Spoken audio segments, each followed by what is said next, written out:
Hamas has agreed to this US-backed roadmap that has been, of course, put together by Donald Trump's Board of Peace.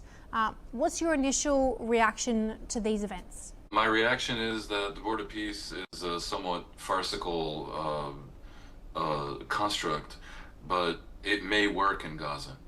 And if it's true that indeed Hamas has agreed to disarm, then that is massive. And Israel should get out of its own way and, at the very least, give a yes but and not a no but. I'm skeptical because Hamas plays games and Trump is not a truth teller. So I don't know if it really is genuine. But if it is, and it needs to be taken seriously and examined, then this could be a breakthrough for sure. And this would open the door to reconstruction of Gaza, an Israeli pullout from the part of Gaza that it controls, and some version of a better future for the two peoples. I sincerely hope that whatever hope there is that this actually comes to pass is maximized. There's been criticism directed towards Donald Trump's Board of Peace in the past, criticism towards the fact that membership needed quite a hefty donation as well. Does the fact that Hamas, on face value, has agreed to Trump's plan on disarmament, does this add legitimacy to the Board of Peace? Well, look, I said before, it's a ridiculous construct, not just for the reason you mentioned, but also because Trump is, I guess, going to head it for life, and because it seeks to replace the UN. Now, the UN has many problems, but I don't think a Trumpian boondoggle that faces legitimate concerns that it might be corrupt is going to replace the UN.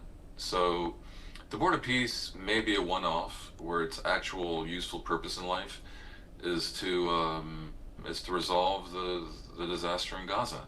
And so to answer your question, yeah, it may be real, but no, I do not think that even success in Gaza, which will be a big deal, is going to turn the Board of Peace into, the 21st century's United Nations. It really is too absurd, and not enough of the countries of the world are really prepared to tolerate a Trumpy presence after his presidency ends in about 2 years.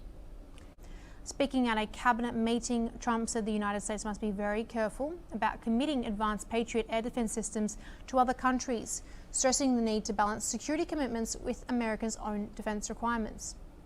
His remarks signal a more guarded approach as Washington weighs future military support for Kyiv amid the continuing conflict.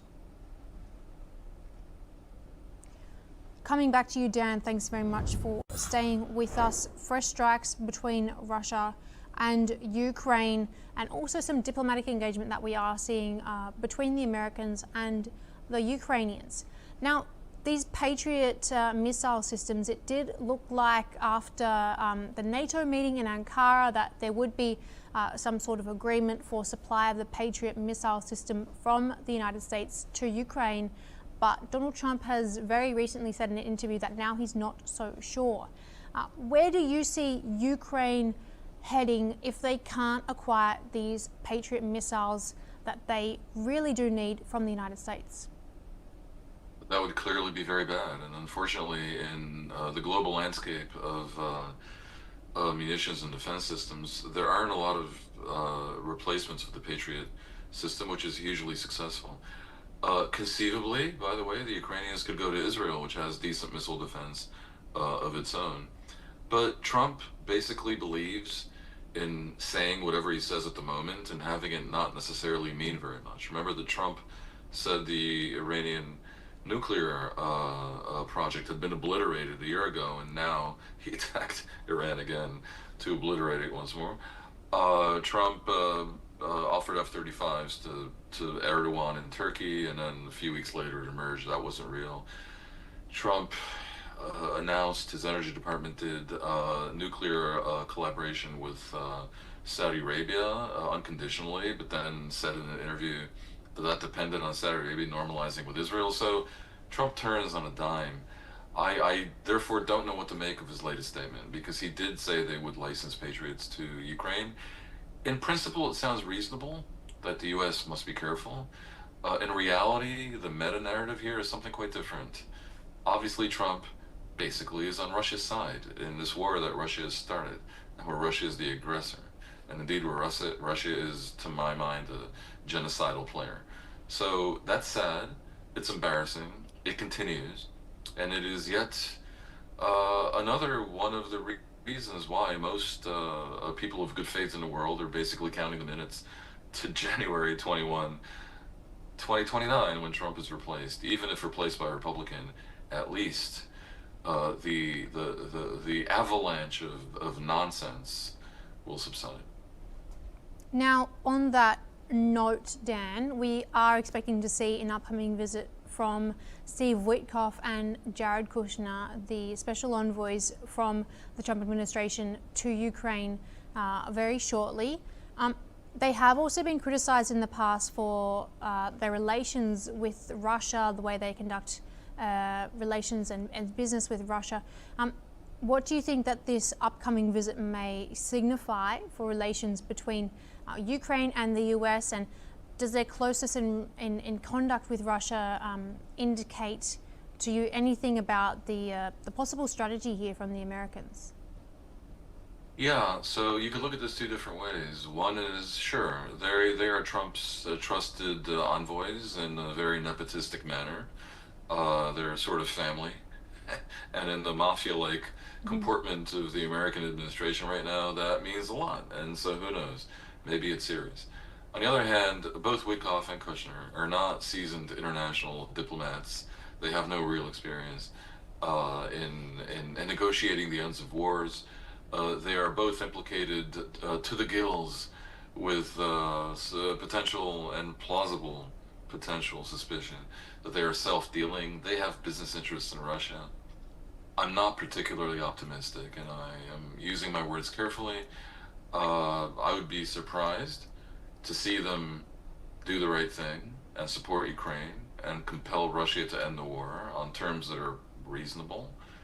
And I would be happy to be surprised. This oil spill originating from a sanctioned hit tanker from the Russian side named Caroline Bezengi, the name of the ship, carrying Russian crude oil departing from a Black Sea port. Now, if indeed this is a ghost fleet ship, as it does seem to be indicating, what do you think that this means for the Russian oil industry? This phenomenon of the ghost fleet is very interesting, the fact that Russia has been able to keep their economic activities in this manner. It's something that Iran has also been doing in this manner as well, exporting crude oil via sanctioned vessels. What do you make of this latest incident and perhaps potentially some of the impacts it might hold for shipping in the area? Look, I mean, the basic idea that ships in the area are vulnerable, and if they're hit, then that could lead to environmental problems is clear, so that aspect is not a surprise.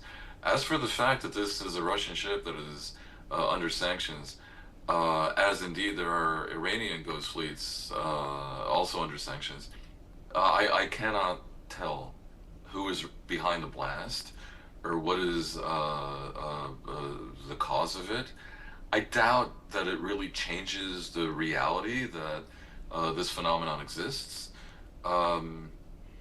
Realistically, it's something that the world has tolerated for a variety of reasons, and it calls attention to it.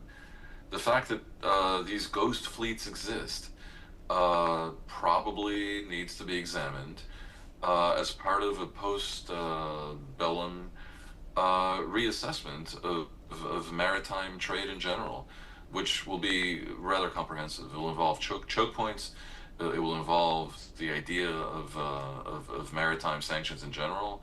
And it will involve very specifically the continued ability, as I say, rather oddly tolerated, of both Iran and Russia to circumvent sanctions via this method. Dan, it's always a pleasure to have you with us on the broadcast. Thanks very much for your time today.